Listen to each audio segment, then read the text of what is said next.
But I love, you know, I tell you, I love it. I just got in it. I don't know. But the thing that I like about this medium, it's going to bring me into New York at least 4 times a year. And that's the one thing I'm not saying it. No, really, I'm not saying this because you're sitting here, you know, but I love New York. I don't know, you got to get away from California once in a while. You see, I love it there, too. But here, there's so much excitement in New York. I don't know. Guys, I've only been here 10 days, you know, and $30 went like that, you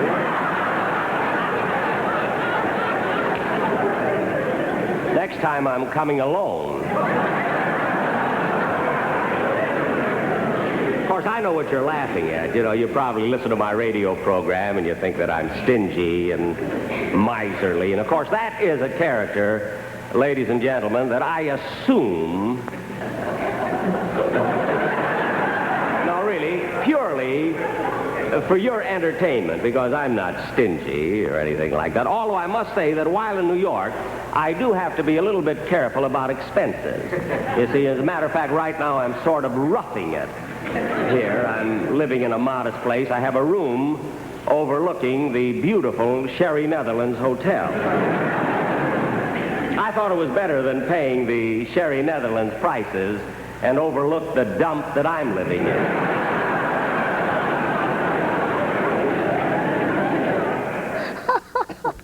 To see Jack Benny, to listen to him again is to smile. I mean, what a wonderful comic human being with great timing, great delivery.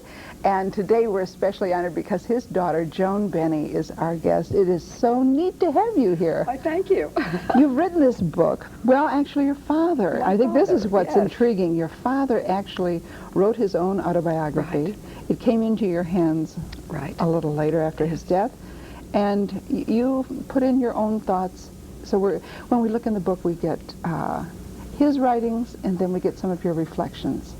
Well, I thought it was an interesting idea to do Jack Benny by Jack Benny. Yes. And his view of himself and of his career, of his life, alongside what it was like to grow up with him, what he was, you know, what he was all about at home, and how he relaxed, what he did with his other time when he wasn't being Jack Benny.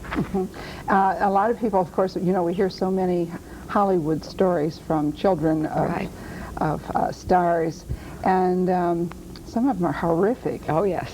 But this is not that kind of tale. In fact, Jack says in his very first words, there are a few things you should know in advance. In the first place, I was not born in Waukegan, and he goes on. And in the second place, I should warn you in advance that if you're expecting a book to be like other show business autobiographies, you're going to be very disappointed. Yes. I did not triumph over adversity. I did not go through struggles and hardships, and my only handicap was in golf. These are from his own. And your reflections too, you allow us to know what it is to be the child of Jack Benny and Mary Livingston. And I'd like to say, you know, one could put it negatively and say it's boring, but no, I think it's refreshing because everything about it was wonderful. It was as though it was kind of an enchanted life. I look back on it and think, did I dream that? I mean, was I really there? But there was a duality about it. There was Jack Benny, who was Jack Benny, the star of radio.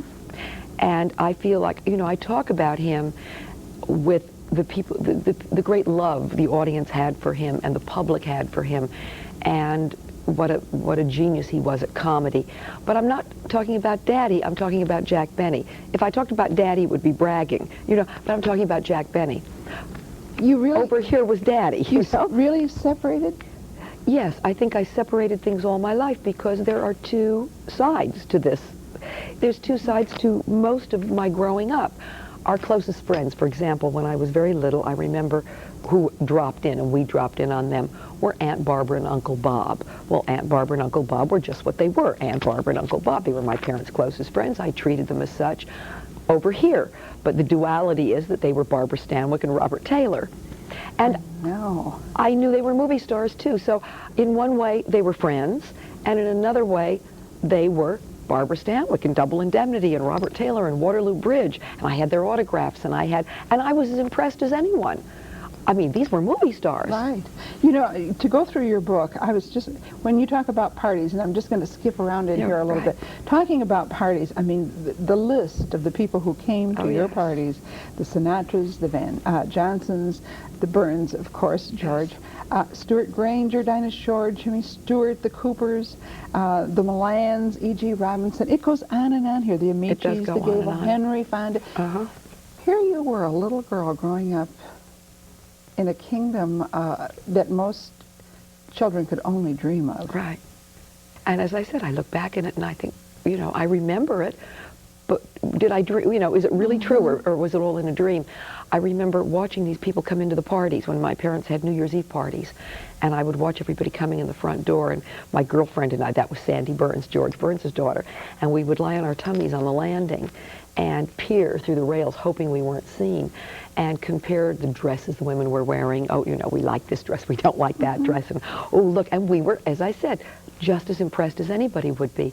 So there was this constant paradox of, you know, here was the New Year's Eve party with every star imaginable, and the next day, New Year's was now over, and I was back in school, at public school, and I played jacks after school, and I had to make my bed in the morning, and I got whatever my allowance was, which was like everybody else's, and I had to be mannerly, and I, you know, I had to curtsy, I had to have respect for my elders. You could have anything you wanted, though. Pretty much, even to a red Christmas tree.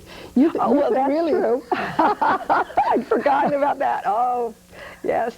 But that was because Daddy said okay. I mean, I was Daddy's little darling. He was a pussycat when I was concerned. Was it hard growing up in this? And this sounds like a funny question to ask, but because it sounds wonderful. But there's good and bad with it, isn't there? Not for me. It truly, when I look back on it, maybe I've forgotten the bad, but I can't really think of any, because it was so privileged in a way, and yet it was so ordinary.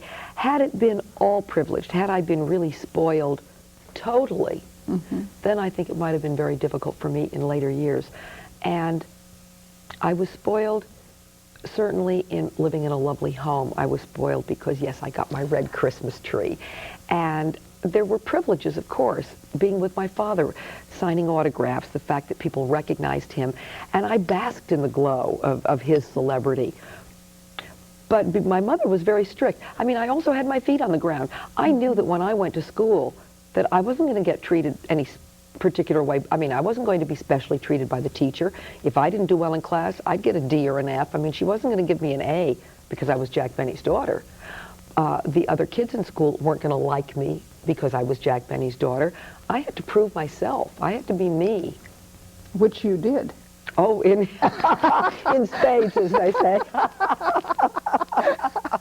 I would wonder about your early years. You mentioned bask in my dad's glory, but somewhere in this book, I read the words, what it is to try to understand that there was so much attention when you were with your father. Yes. And absolutely no attention when you were alone. And one would have to wonder about your own self-worth when... But it was the same thing. As I said, in school I had to prove myself with my friends. I was not Jack Benny's daughter in school. When I wasn't with him, I wasn't Jack Benny's daughter. I was Joan whoever. My name happened to be Benny. But I think maybe I was blessed. You know, you're born with certain traits. I don't know what they are or why that happens or what's in the genes. But I was a born observer. And I was like an outsider looking in. And I watched the way people acted, and I thought, isn't that interesting? They treat me one way here, and they treat me differently here. I get it. And if I get it, I can deal with it. It's not a problem. And I never had a problem being me. On the other hand, I was so proud of my father, and more as I grew older, more as I became an adult and could rationalize it better than I could as a child. The fact that I was proud of being Jack Benny's daughter. I never wanted to hide it. On the other hand, I never traded on it. I never used it. I was me to my friends, as I said, in school and on through life. I'm just Joan. I don't think that they even think of me as Jack. They don't think Joan, Jack Benny's daughter. They think, you know, Joan I had lunch with yesterday. Joan Benny is our guest, and the book is Saturday nights at 7. We have to take a break, but we're going to be coming right back, and we're going to talk about Jack growing up in Waukegan, which I suppose everybody knows. I don't know. We'll find out more about it as we return.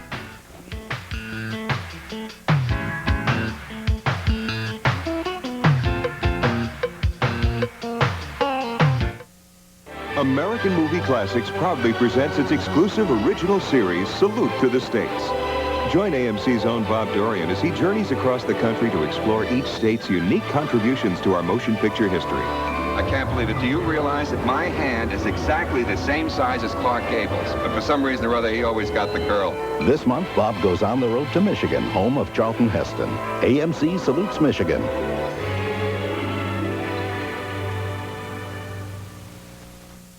Christmas tree, oh Christmas tree. Ernest goes out on a limb for Christmas. I'm at one with the Yuletide, know what I mean? Only Ernest can put the punch back in the holiday. I've got sugar plums dancing in my head as we speak. And Santa back in his sleigh. Sleigh? I thought you had. Big Red ain't gonna like this. Ernest saves Christmas.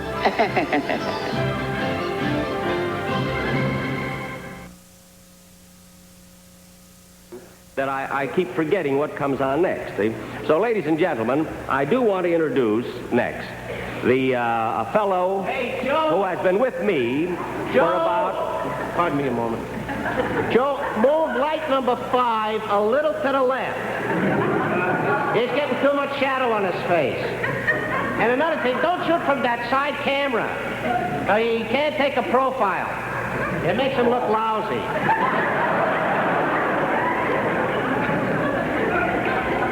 Look. Oh, pardon. Everything else is okay. Look, mister. Hi, it's okay. Hey, when you come to New York. What are you doing here? I'm saying hello to my aunt in California. Look, this is a live show. You see, we only go as far as St. Louis or Kansas City. Doesn't go. This probably won't reach California for about 2 weeks. Oh, I was talking to a critic during rehearsal, and he said if the wind is right, they may get it tonight.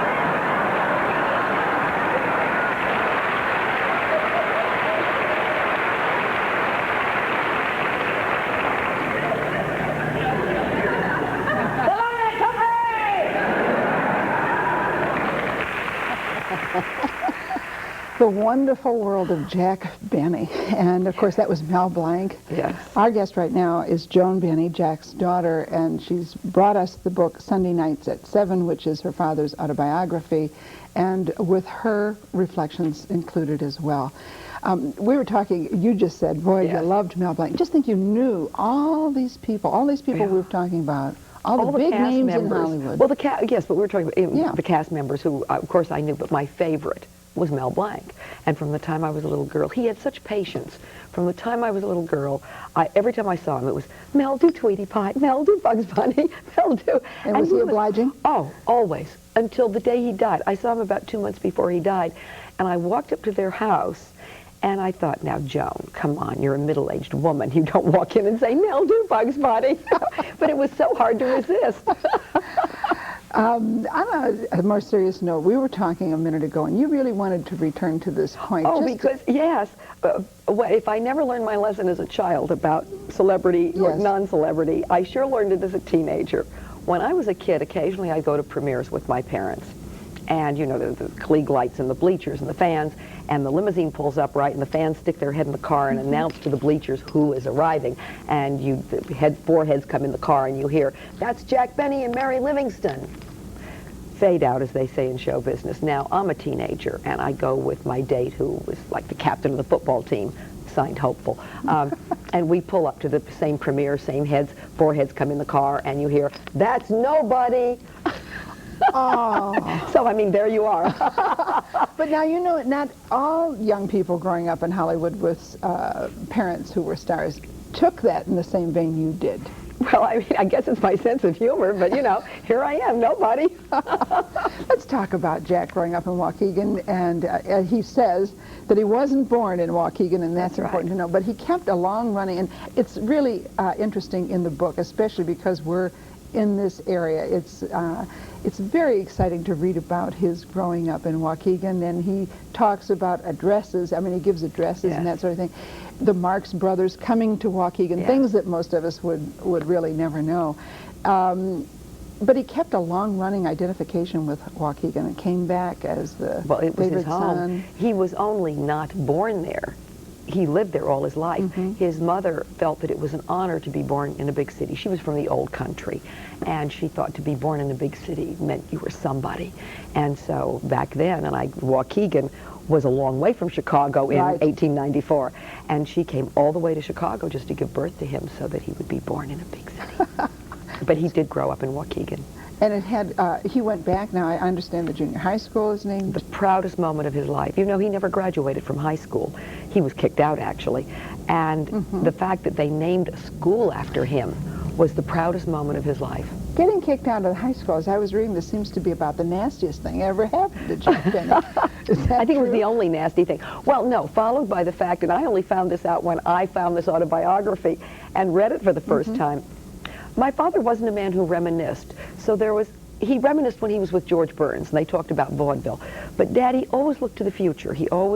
And it was hard to get him to talk about the past, because it was always next Sunday's show, next time I'm in Vegas, whatever, always ahead. And of course I knew about his childhood, but there's so much in here, in this autobiography, that I had never known. And okay, it was a terrible moment when he got kicked out of high school. The next thing that happened to him was he got fired by his father. He worked in his father's store, and his father fired him. That's right. You know, there's a lot of name changing in this book. Yes, yes. Because Jack Benny, of course, was not Jack Benny. Benjamin Kabelski. And your mom was not. Sadie Marks. Instead of Mary Livingston. Yes. And I think it's interesting, too, you're adopted, which is something I would never have known in all of this. So there's a lot of identity, name change kind of stuff, isn't Well, I there? was never aware of mine. They didn't tell you when you were young? Not what my real name was. I mean, no, I never knew who my real parents were. But you always knew you were adopted. Oh, absolutely. But my best friend, was I mentioned, was Sandy Burns, and she was also adopted by the Burnses. And since we were best friends, I think I was probably 7 or 8 before I found out there was another way to have children. I thought you wanted children, you went out and you adopted them. You know, we're going to take a break. When we come back, we're going to take a look at some of the photos in your book as well. Oh, aren't they fun? Aren't they wonderful? I love the photos. Nice photographs. So stick with us as Lifestyle continues.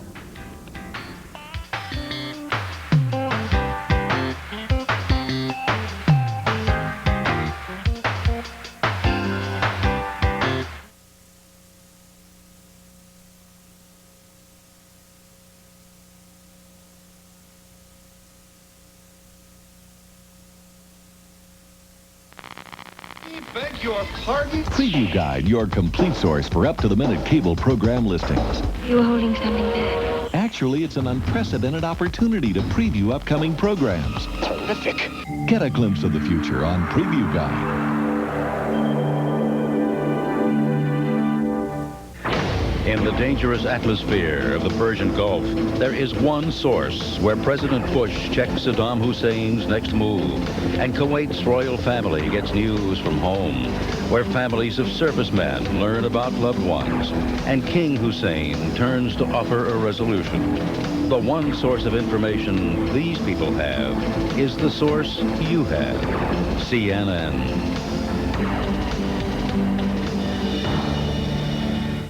I see trees of green, red roses too. I see them bloom for me and you. And I think to myself, what a wonderful world. The colors of the rainbow, so pretty in the sky, are also on the faces of people going by. I see friends shaking hands, saying, how do you do? They're really saying, I love you. And I think to myself,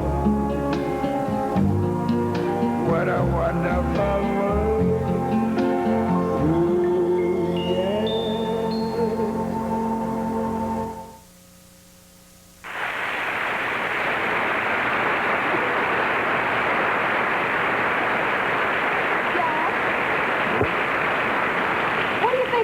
on, Jack? Oh, that was wonderful, Dinah. It sounded swell. Now, getting back to business, Dinah, how much money would you want to be a guest? Huh? Oh, Jack, I don't know how much money to ask for. I'm not much of a business. Well, anything. Just name a price. I mean, I won't take advantage of you. Jack, I think you ought to pay me what I got on my last television show. How much was that? $5,000. Well, I think...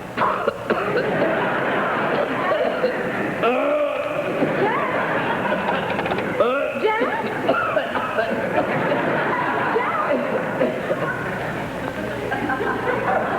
Thank you, Rochester. You're welcome. Look, how much money did you ask for? $5,000.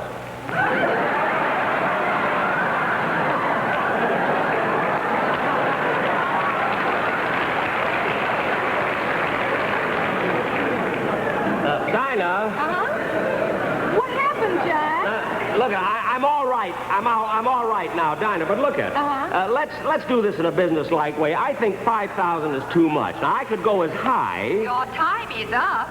Deposit 5 cents for another 3 minutes, please. Oh, Dinah. You called me, Jack. Oh yes.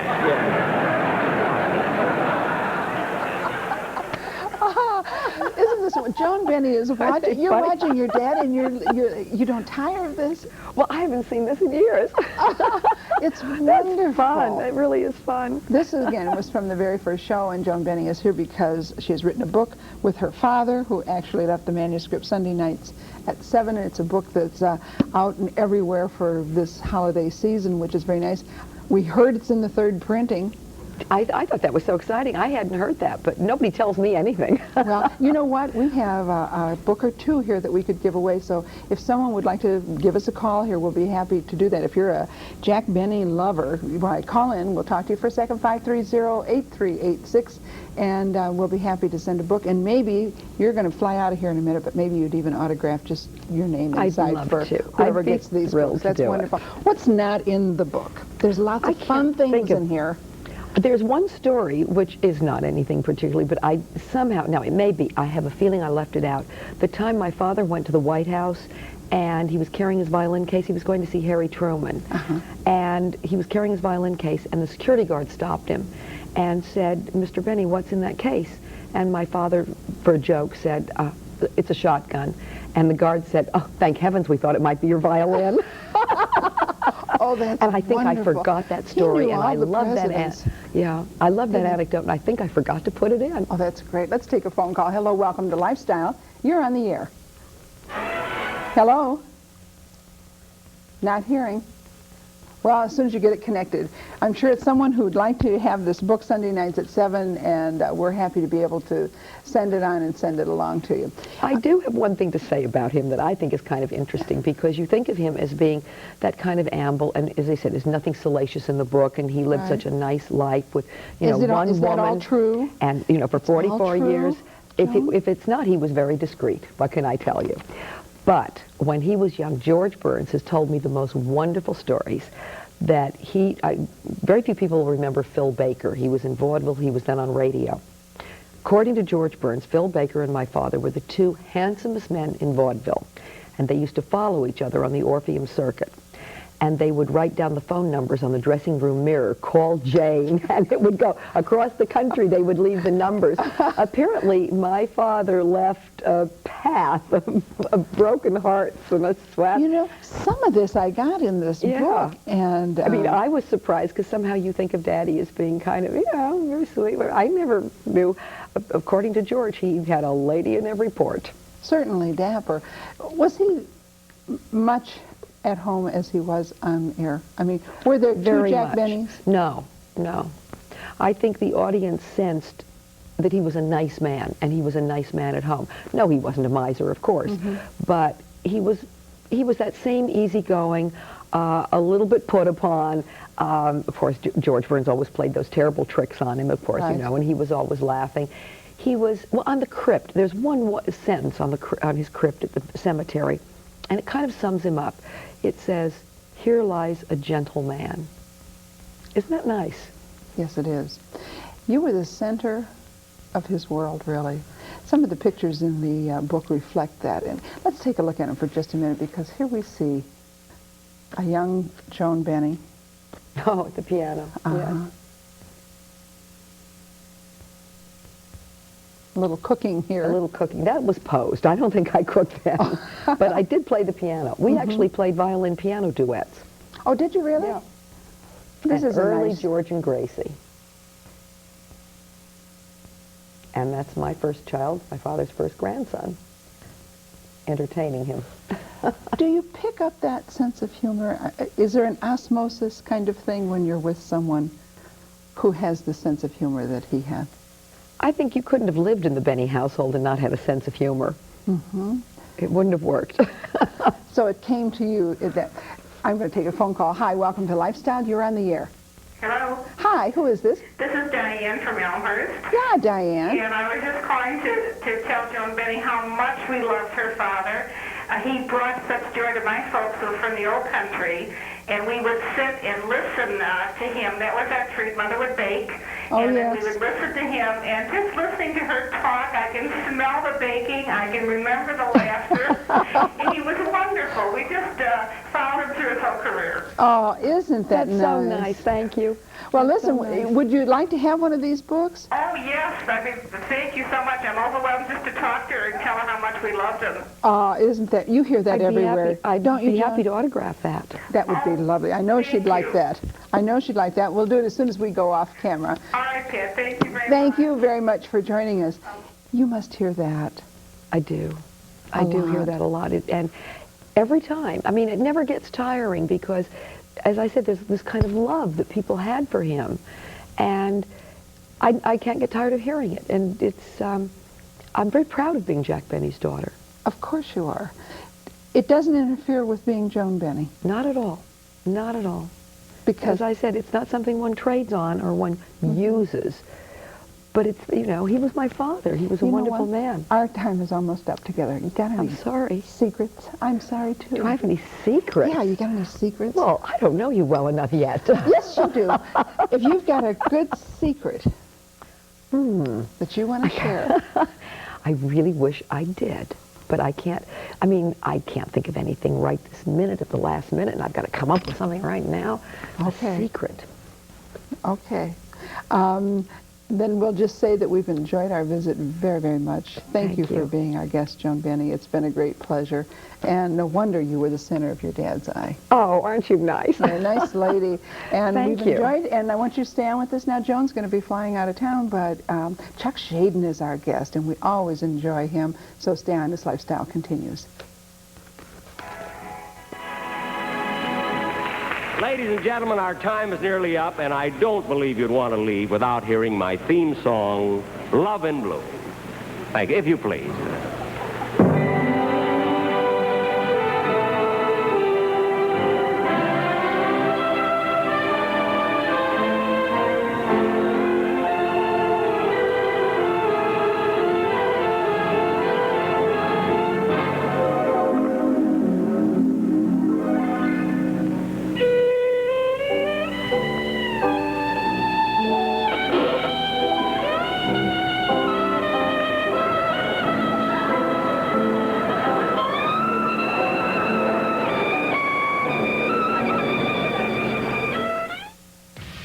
Your television is a window to another world where anything is possible. See the future today with Beyond Tomorrow. Meet the people who make the magic happen. Explore the treasures of the Smithsonian Institution with Invention. Tuesdays beginning at 9 Eastern only on the Discovery Channel.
Well, we're back, and our guest now is Chuck Schaden. And even if you look at him and you think, I don't know if I know him, when he speaks, you're going to know who he is in a second, because he is the guru of the good old radio days, the golden age of radio, and the guardian, so to speak. Thank you, Pat. I appreciate being here today. I'm sorry Joan Benny's plane schedule didn't permit us to be on together. We talked for a little bit before the show started. There are a lot of things you know about Jack Benny. Well, I love Jack Benny. I respect him so much. He was a master comedian. He was a fine actor. I mean, he acted the role of Jack Benny, you know. I mean, it was his character that developed. He was an amazing writer and editor, because the material that he produced on radio and television, he had writers, but he was right in there with the writers. They'd bring the ideas and they'd talk about it, but he knew how to edit the material. He knew what was right. And most importantly, Jack Benny was a master of timing. Oh, he knew how to use a pause. I mean, everybody talks about the famous long laugh on television. You know, a hold-up man sticks him up and says, "Your money or your life." And this is radio. This is radio. And there's silence. And the audience starts to titter and laugh a little bit, because Jack is not saying anything. And the hold-up man says, "Come on, I said your money or your life." And Jack says, finally, "I'm thinking it over." One of the big laughs of all time on the Benny Show. We were able to show some clips here of the when I saw Benny the clip show. here, I said, "Who needs me? Let's use this half hour and watch that whole show." Wouldn't you just with up to Dinah it? Shore and Mel Blanc? It was wonderful. It's fantastic. But you're more familiar with Jack Benny and radio, the radio days. And I'm wondering how they translate. I mean, obviously people loved him on television, but there was a magic to the development of the Jack Benny Show on radio, wasn't there? It's a very interesting thing about Jack on radio. He was, his style changed a lot from his very first program. And it started in 1932. In 1932, Jack Benny came out of vaudeville, and he was very brash. He was almost a wise guy, He was very brash. He had a lot of lines that he thought were sophisticated, and that they probably were sophisticated. And he maybe sometimes didn't think the audience was getting it. But after a while, he started developing his radio personality. And then, instead of being such a brash, wise guy, Jack Benny became a ladies' man, a debonair, dapper kind of a guy, and he thought all the actresses and any woman would really, he's a lady killer, see. And that was okay, but he was still developing.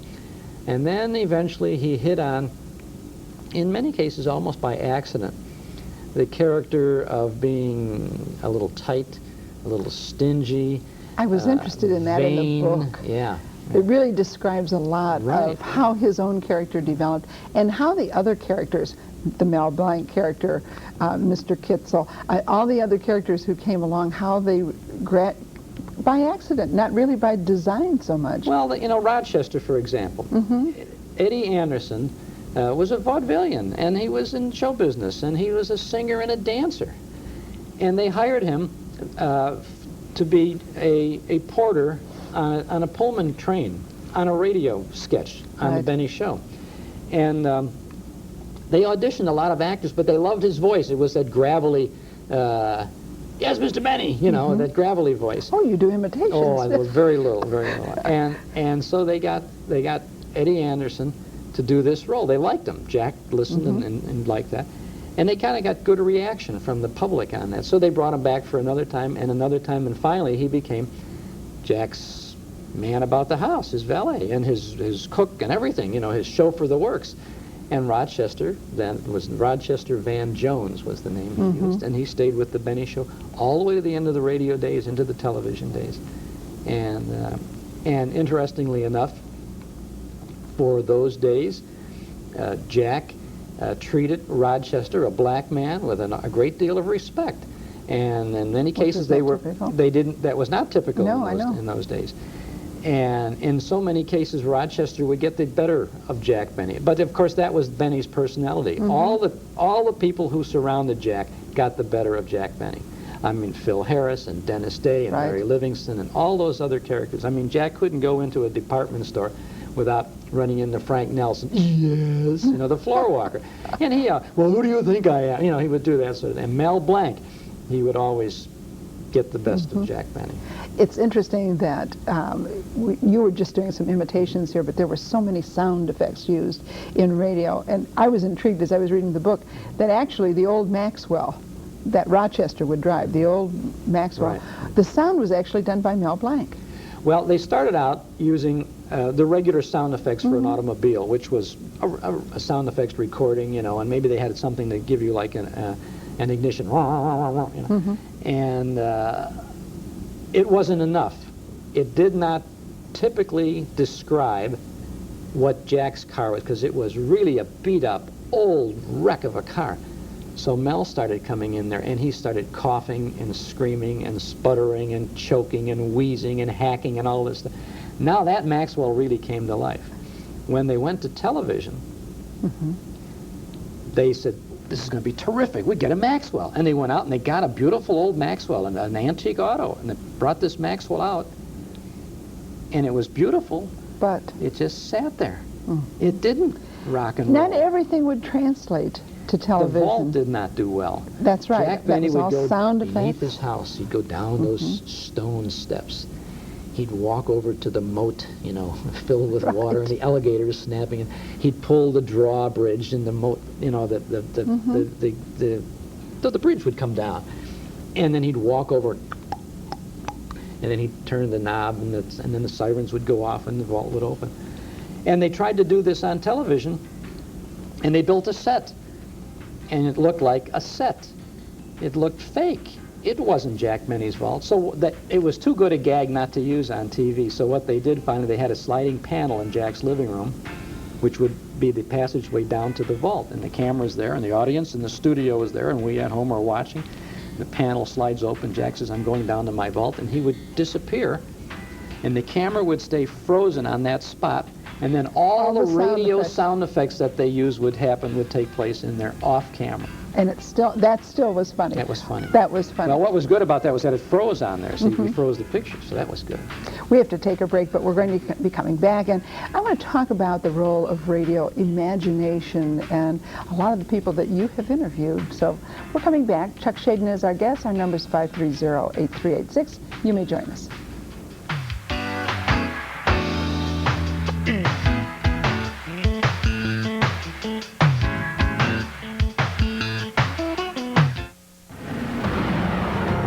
In today's world, it's hard enough to keep up, let alone keep informed. Now there's a way to do both. Every half hour, 24 hours a day, get the latest news, business, and sports. Continuously updated, clear, and concise. There when you need it. Headline news, anytime, all the time.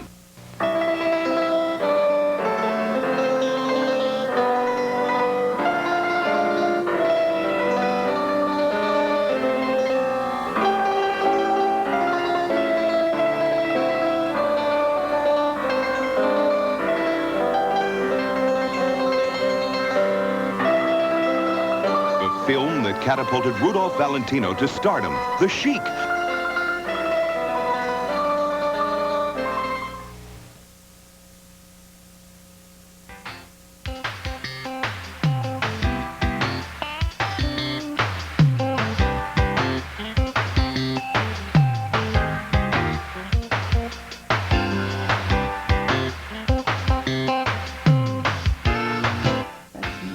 Glad to have you back. Our guest is Chuck Schaden. He's the producer and host of Those Were the Days. That's a live broadcast from the Museum of Broadcast Communications. Also, he is, are you the producer of Radio Classics as well? Yes, I host and produce Radio Classics on WBBM. He's the co-owner of the Metro Golden Memories, which is a show business nostalgia shop, and the publisher of the Nostalgia Digest and Radio Guide. He's the appropriate person to be talking about Jack Benny. You interviewed him. I was very fortunate to interview Jack in the very first year that I was doing all of this stuff, 1970. And 20 years ago, 20 years big ago, celebration in your yeah, honor, nice and time, you deserve that. Thank you. He was appearing at the Mill Run Theater in Niles. The Mill Run is long gone now, but he was out there, and I went over in the afternoon of his opening. And we sat down in the green room and tape recorder rolling, and I had a very nice conversation with him. And I have to say that this was just a few months after I was involved in all of this stuff, and I was a raw interviewer. Yeah, he made me feel very at ease, very much at home, very easy to talk to, not at all pretentious, just a nice man talking about what we his see career. On camera.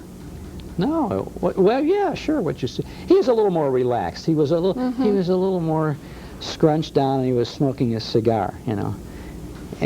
But on camera, of course, he's up like this. Right. You know? But I think his work was everything for him. You want to talk about the cover of the book? Yeah, now this is the book. Joan Benny was with us. There's a major typographical error on the cover of this book. This book is called Sunday Nights at 7. And I listened to Jack Benny and grew up with him in Chicago, and it was Sunday nights at 6.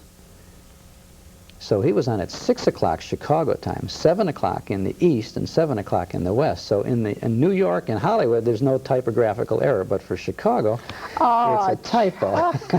Chuck.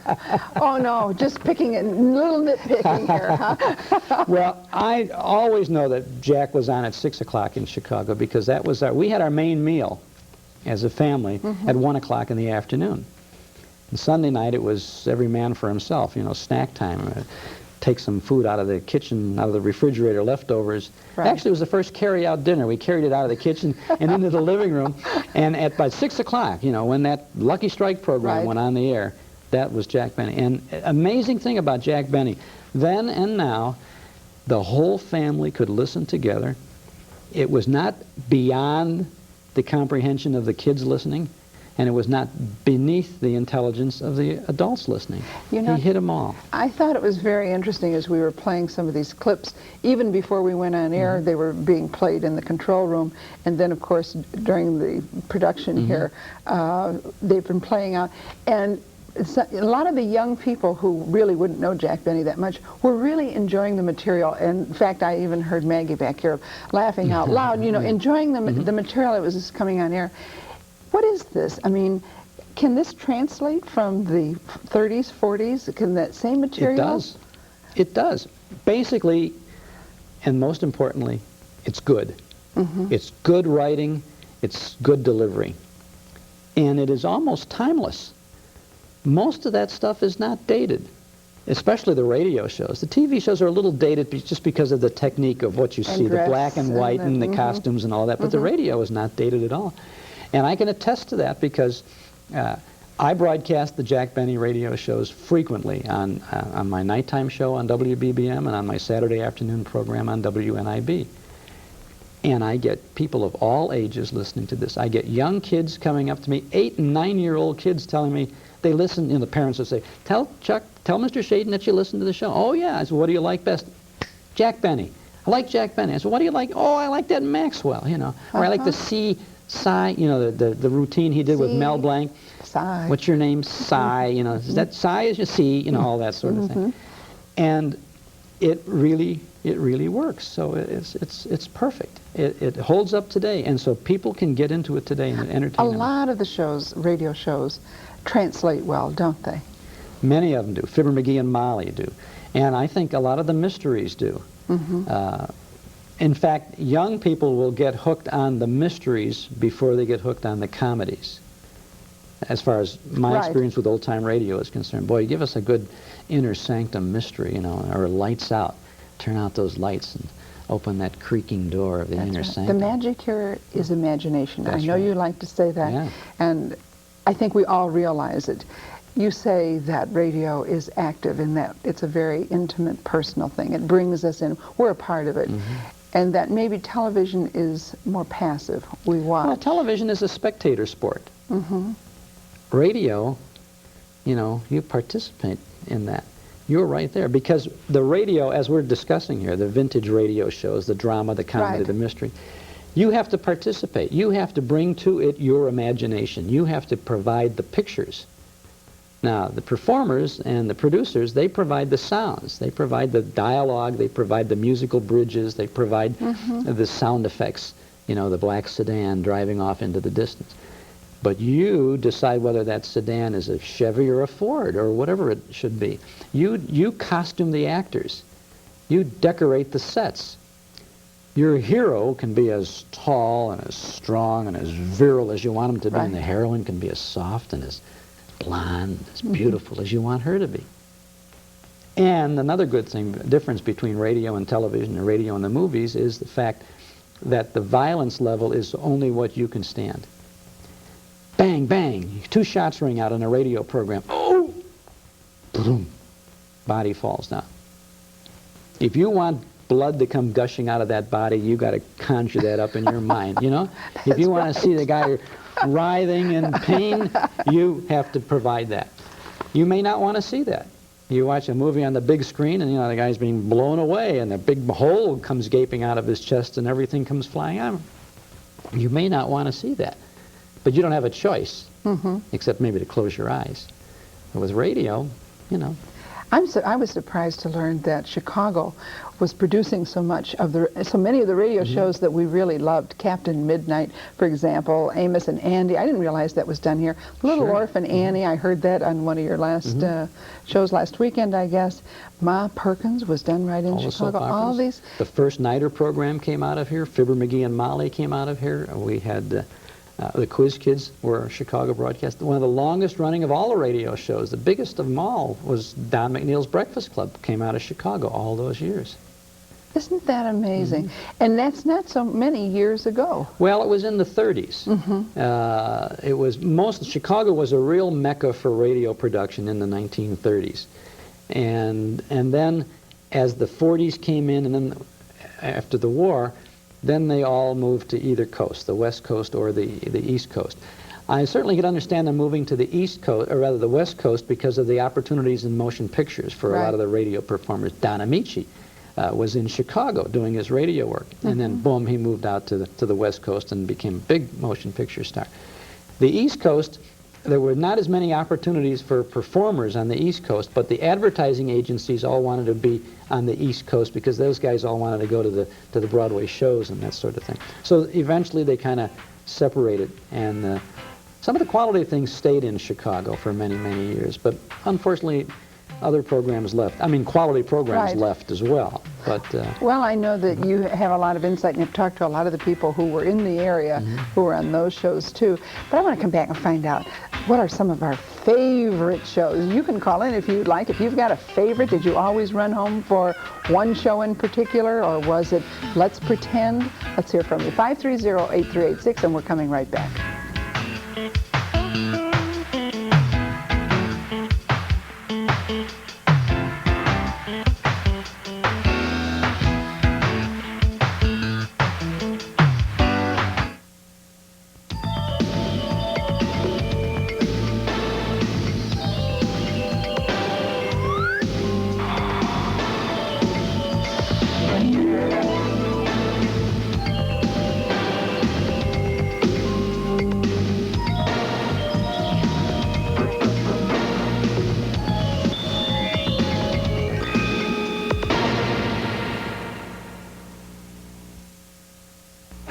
November 11th on ESPN Sunday Night NFL. The San Francisco 49ers face the Dallas Cowboys.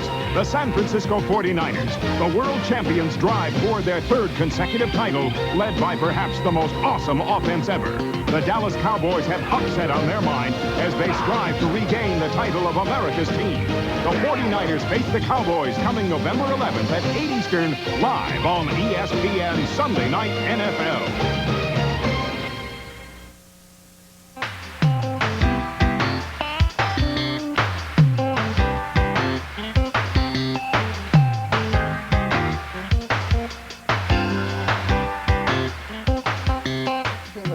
Chuck Schaden. It's always fun to talk. You know so many things. We were just talking about early television. I know a lot about one thing. Yeah, that's what you wanted all your life, wasn't it? I mean, you just kind of, you narrow-casted. I never really wanted to. I never thought that I would be doing what I'm doing now, and sometimes I don't even know what I'm doing now. But I grew up listening to the radio, and I was a big fan of the radio programs, and after radio was gone, as we remember it, I was disappointed, and I was searching for the sounds that I remembered and started to find some tapes of radio shows and broadcasts. You have a collection now that's probably only second to the museum. Almost 50,000. Well, it is the museum's collection. My collection of radio shows has been donated to the Museum of Broadcast Communications. Now, I'm still I didn't realize that. Actively involved with those radio shows, and so in effect, I haven't deeded them exactly to the museum, but they're at the museum's disposal, so anybody who comes to the museum has access to those radio shows. What's your favorite radio show? Is that even possible? Yeah. It's a funny thing. My favorite radio show really is, it sounds almost like we've contrived it because we're sitting here talking a lot about Jack Benny today, but it is the Jack Benny program. And next comes Fibber McGee and Molly, which the museum has just honored. Well, we have a nice exhibit for Fibber McGee and Molly. Come and open up the hall closet and experience the thrill of when everything bang, bang, you know, from Fibber's thing. Then there's the Lux Radio Theater. Then there's Suspense and Amos and Andy. Now, those are my top 5 favorite shows. And a few years ago, before we opened the museum, we had I did a survey on my radio show, and I said, give me your top 5 favorite shows. And we asked listeners to send in. And when we tallied, I don't know, something like 6,000 or 7,000 votes, those same 5 shows were the listeners' everybody's top 5. favorite then. And when you go back and look at the ratings, the old Hooper ratings from the 40s, those 5 shows would be the top rated programs of all time. So what was good then still is good today, and it's certainly good for me. I mean, I just love those Cinnamon shows. Bear is about to be run again, or has it actually started? No, it'll start in December on WBBM this year. And generations of people, children growing up, have listened to the Cinnamon Bear. The story of Judy and Jimmy searching for the silver star for the top of their Christmas tree, and they degrow, and they take the cinnamon bear, or they go along with the cinnamon bear, who was also an ornament on their tree, and go to Maybeland, and they meet the Crazy Quilt Dragon and the Wintergreen Witch.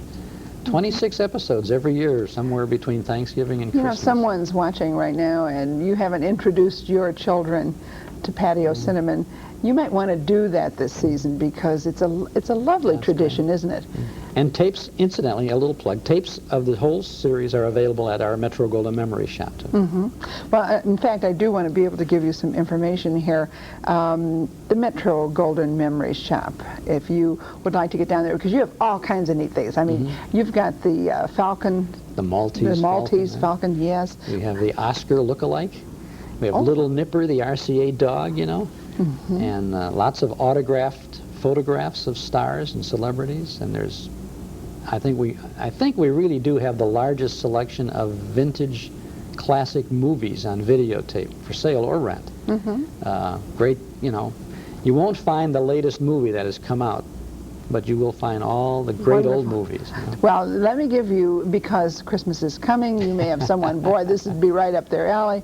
If you would like to find Metro Golden Memories, and of course this is a shop that's owned by Chuck Schaden. It's located at 5425 South Addison. West Addison. Oh, West Addison, thank you very much. And I'm just wondering if I have a phone number, and I don't think I do, but you do. 312-736-4133. Thank you.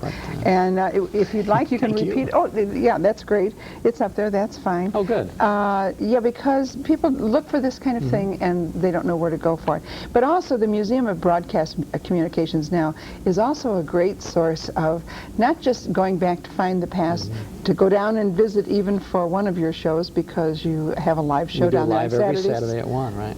What's coming up this Saturday, Chuck?